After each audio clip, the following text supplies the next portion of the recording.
Hi, I'm Victor Cantore. I'm the president and CEO of Amex Exploration. We're an exploration company developing the Perron Project. We're up to 350,000 meters of drilling right now. We're going to be approaching the 400,000 meters by the end of this year. Victor, thank you very much for the introduction. Good to see you again. The last time we did an interview, it was in person at the beginning of December. So just over half a year ago, kind of 7 months ago. And you've been drilling at Perron in Quebec ever since then. In early January, you put out a news release saying that you were going to explore particularly down the eastern end and that you were going to be drilling through the course of this year. So I'd like to cover a few things today, including the terrible market, the fires in Canada, and of course, the kind of at a project level, what you've been getting on with. So why don't we start with the fires? Why don't we start with what's happening in Canada with the forest fires, please? Yeah. So the majority of Quebec was almost on fire. Our project, there was fire about 2 weeks ago that went along the project. But when it comes to equipment and that, we're actually in the city or the town of Normétal. So our core shack facilities is, we were pretty much cushioned away from any real danger unless the town itself would have caught fire.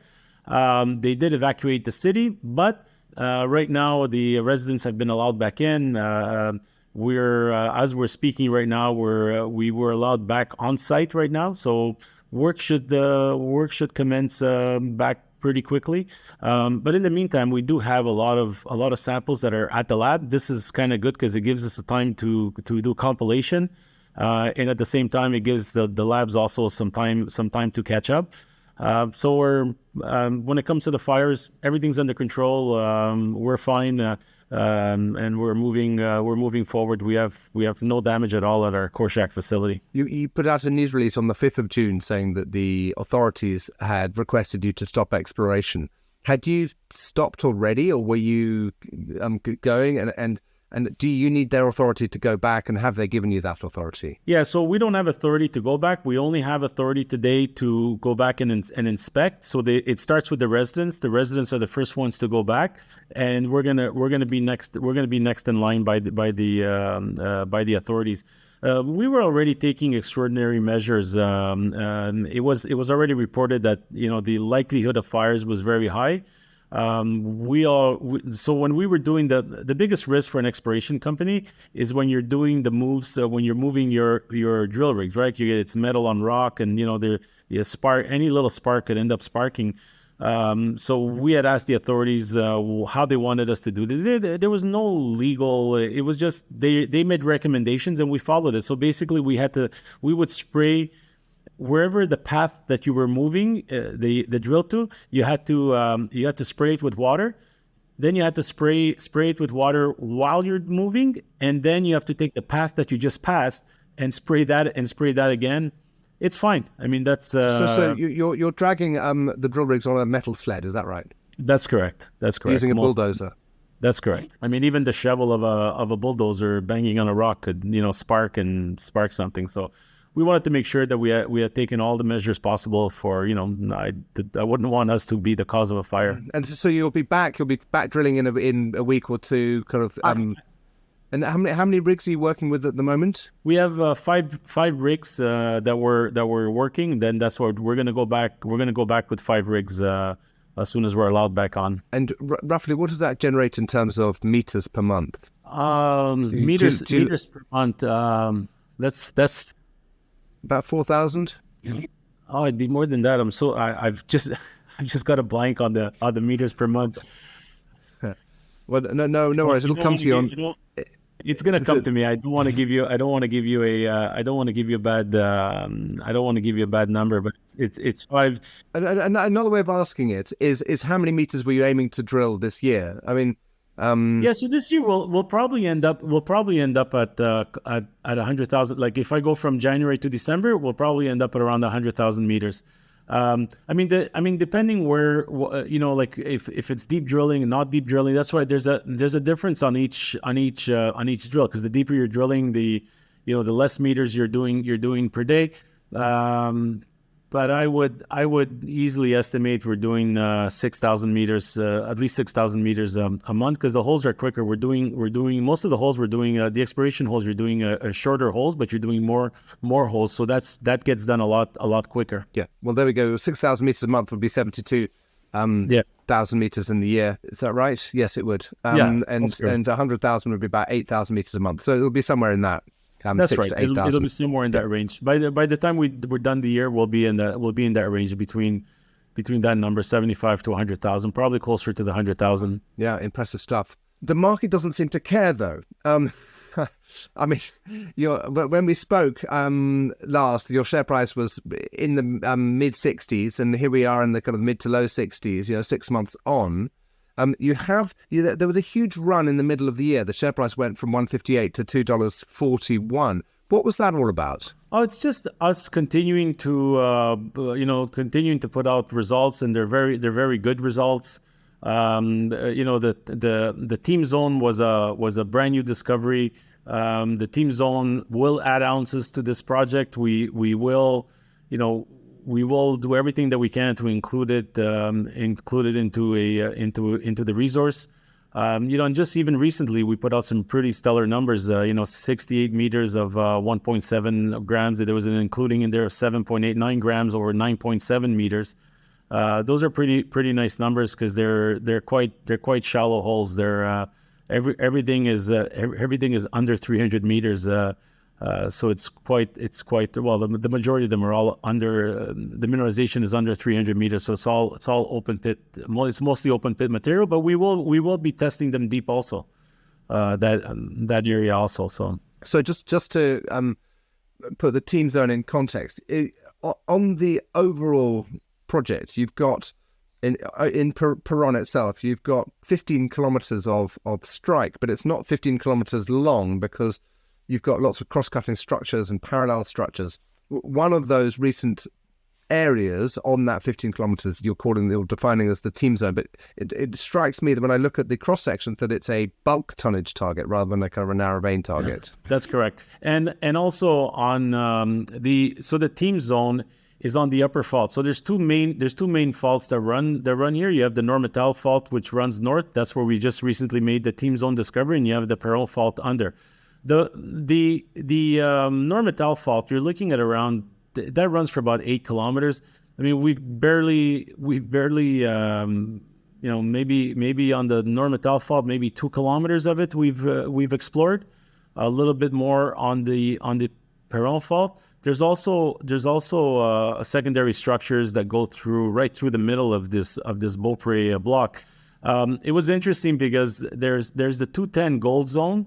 And now they recently discovered the team zone, and we're doing a drill program now to try to connect these two. They seem to have the same, they're under the same geological context. We're trying to connect the zone. We've got about 60 holes that are planned in order to connect them. So that could end up being one big zone and bulk.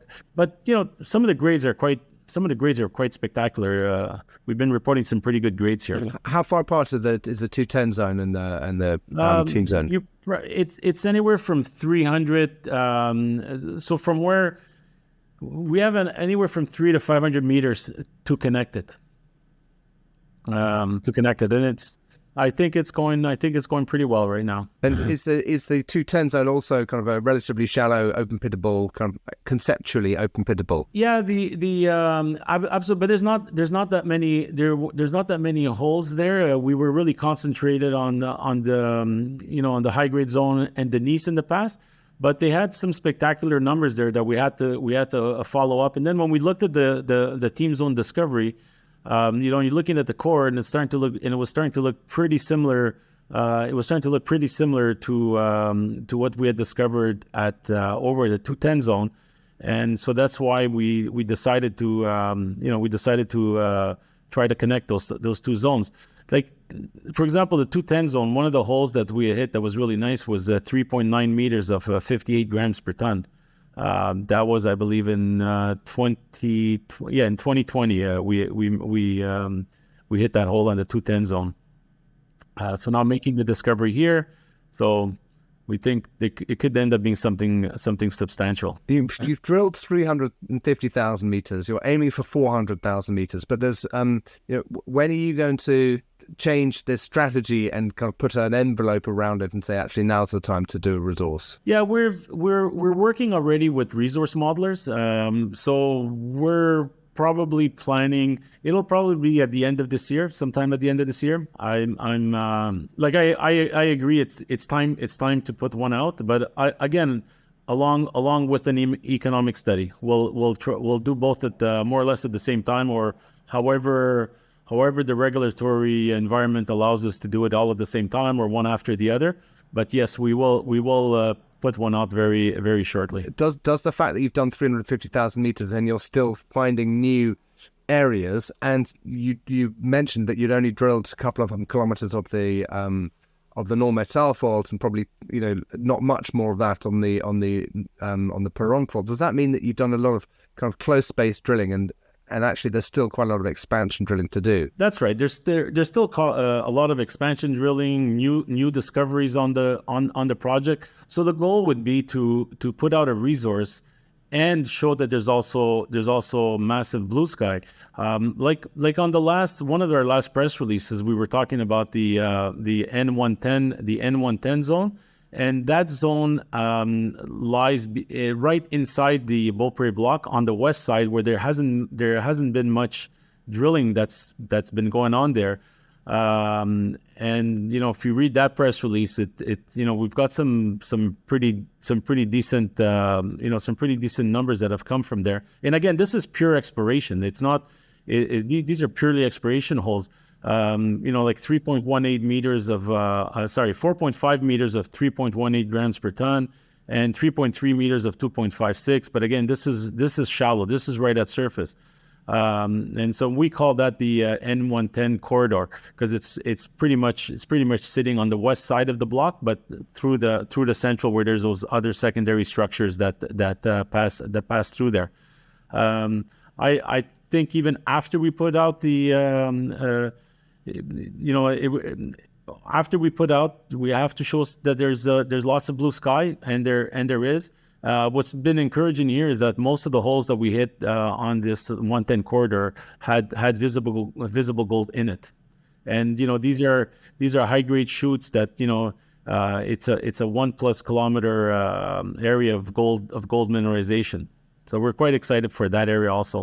Good. And where are you in terms of funding and finance? I think you ended the year with over kind of $22 million, just over. Was the kind of the plan to drill 100,000 meters kind of covered by that finance? That's correct. So we're fully funded. We were fully funded right through. We're still going to be left with. I'm not sure how much I can actually say from the legal side. But the program is fully funded, and we will. I think the only thing I'm allowed to tell you is how much money is left, is whatever is in the bank. But there should be anywhere from $5 to $7 million left in the bank right after this program is finished. So I'm not in any rush to finance. The company is well funded. If the gold market is not doing great, I can, reduce to 1 drill or 2 drills and continue on for another year without having to go back to financing. I think we've done a great job of keeping a really good corporate structure, and we plan, and we fully intend on maintaining it and doing it as best as we can to maintain this corporate structure. Remind me of what your shareholder register looks like at the moment in terms of institutions versus retail versus management and insiders. So our last financing was primarily, I'd say I would go up as high as 98% institutions. Some institutions that were previous shareholders, and also a lot of new institutions. Management, we have about 13% or so.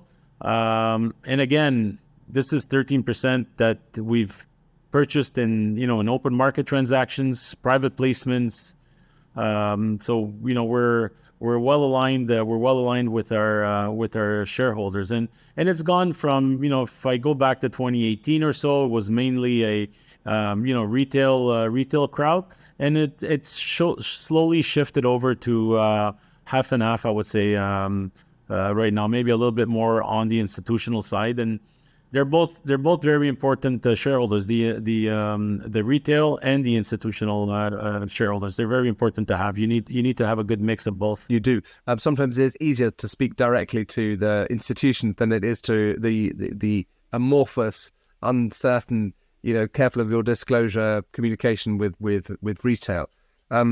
What are the recent communications you've had with institutions? What's the feedback? What are they telling you about their appetite for gold exploration equity? I mean, I think we've been blessed with we really have good communications. If I'm to analyze it, I think the market right now is looking for advanced stories, more like well advanced exploration stories, and obviously going to the development projects, to the producers. I think the ones that are going to have a little bit more difficulty right now are going to be the greenfield projects. They're really early stage projects. Like I'm talking about early stage exploration projects. That's right, pre-discovery, exactly. But things like that change very quickly, right? Price of gold. I mean, just the other day I was looking at the price of gold. When you price it in Canadian dollars, it's $2,600 per ton, $2,600 per ounce. So when you look at what's going on here, I mean, I think we have a very good gold market, but it seems to have this $2,000. Like everybody wants this gold price to be above $2,000, which I think, I'm just speculating, but I do believe it's going to go there and probably a lot higher. And I think that's when the appetite for explorers will also pre-discovery it's going to get good. And what's good about that, you want that, because then it helps it right along it helps everybody when even the pre-discovery starts receiving money. You're basically in the discovery phase, and the fact that you've got 5 drills turning, Amex is kind of right there with hitting new mineralization, hitting greater widths, hitting good grades. Normally in this environment, that the market likes growth. Do your institutions say we still like growth? I mean, the reward, the value will come, or are they saying keep them going? Are they saying, have you thought about reducing to 3 rigs? What are they saying about you specifically? Yeah, no, that's they keep telling us to continue building the fundamentals. I mean, and that's what we're doing. The more discoveries we're making, the more you're building up the fundamentals. You're going to be building up your resource here. And they just tell us to keep on doing what we're doing. The price will follow. It will. It's not the market right now. The gold market is not unique to Amex. It's really right across the board. I mean, the last time I had checked, I had seen Agnico Eagle was down 30% on the year. I don't know if that number is still good, but they were down about 30%. And when you look at now we're talking about a producer where we're at record levels of prices, so their profitability should be way up, and it's still down. It's just the gold market right now, and I guess that has to do with the economics where, there's still fears of interest rates rising. When interest rates rise, it's not positive for gold. The US dollar had been very strong. I think that was affecting it also. But I think it's not going to be too long here where we're going to start seeing gold prices going back up. You'll have both the U.S. dollar probably getting weak, interest rates coming back down, and that's definitely going to help gold go to where it wants to go. And that's when you're going to have it's going to have a very positive impact to all the places in the gold space, including the pre-discovery, discovery, advanced exploration, all of them. It'll end up the whole sector. Like it's going to become like right now, it's a bit difficult, but that could change on a dime. And as you said, you're going to be focusing on your business, focusing on what you can deliver.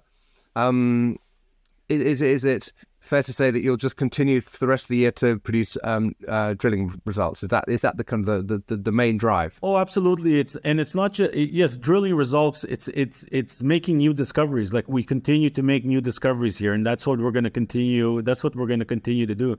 While we were drilling on the most eastern portion of the project, we ended up identifying for us, it's a pretty large a VMS anomaly. Again, I don't want to change the story, but if it's there, it's there. We're definitely gonna go test it now, and we have a 600-meter strike anomaly, which for that area, it's quite big. When you look at the Normétal mine, it had a strike length of 200 meters, but it went very deep. It went all the way down to 2+ kilometers. So we're very excited to go drill that also. That's what's really exciting about this project is that we've continued to make new discoveries, and these new discoveries are all proximal to each other. They're very close by. So we're just going to keep on drilling. Our geological team is really amazing. They keep, as they understand the project more and more, the chances of discovery continue increasing even higher. So yeah, we're just going to continue doing more of what we're doing, and I think it's been very successful. When we look at where we came from, I think we're one of the few companies that have not only made one discovery, but have continued to make multiple discoveries on the same project. Do you think you're being fairly valued at the moment? Do you think the share price should be where it is? I'm going to go out. I don't believe. I think we're way undervalued here. It's really with everything that we've done and with all the discoveries that were done. I think we're way undervalued here. And do you think that producing a news release was going to, a mineral resource estimate is going to help close what you've got in your head as the value of the company to what the market sees? It's going to be a combination of things. It's going to be putting out the resource, putting out the economic study. The economic study is very important because not all ounces are made the same. This is a project that's you're right beside infrastructure. You're right in the town. You have electricity, you have roads, you have water, you have housing, you have manpower. Normétal is a town of about 700-800 people, but 20 minutes away, La Sarre has got about a population of 10,000 people. So you do have manpower, which is very important. We can just drive to the property from Montreal or Toronto very easy. We'd be on the property in 7 to 8 hours, and it's all on paved roads. So yeah, it'll be a combination of things. So what you need to do is you need to put out an economic study with your resource and continue making discoveries. So they'll be able to see the blue sky that's really happening in this project. Good. Well, good luck with that. I got a sense of frustration in the sense that you have been delivering discoveries and the market hasn't saluted. So I'm trying to find what's going to be the time when the elastic band kind of catches up, and maybe the share price move that you saw in this year from February to a few months later to early May is the kind of thing that one can expect in the future if you continue to produce good results. I mean, look, all we can do is continue delivering what we're delivering, and eventually, they say build it, and they will come, and that's what we're doing. We're gonna build a big resource as much as we can, and definitely continue making discoveries, continue drilling, continue spending the money in the ground. We're well located, so I do believe eventually it's gonna come. Everything's gonna come together. Build it, and they will come. I think that's a good way to round off the interview. Victor, thank you very much. Good luck with the year ahead. Thank you very much. Looking forward to another interview later on in the year.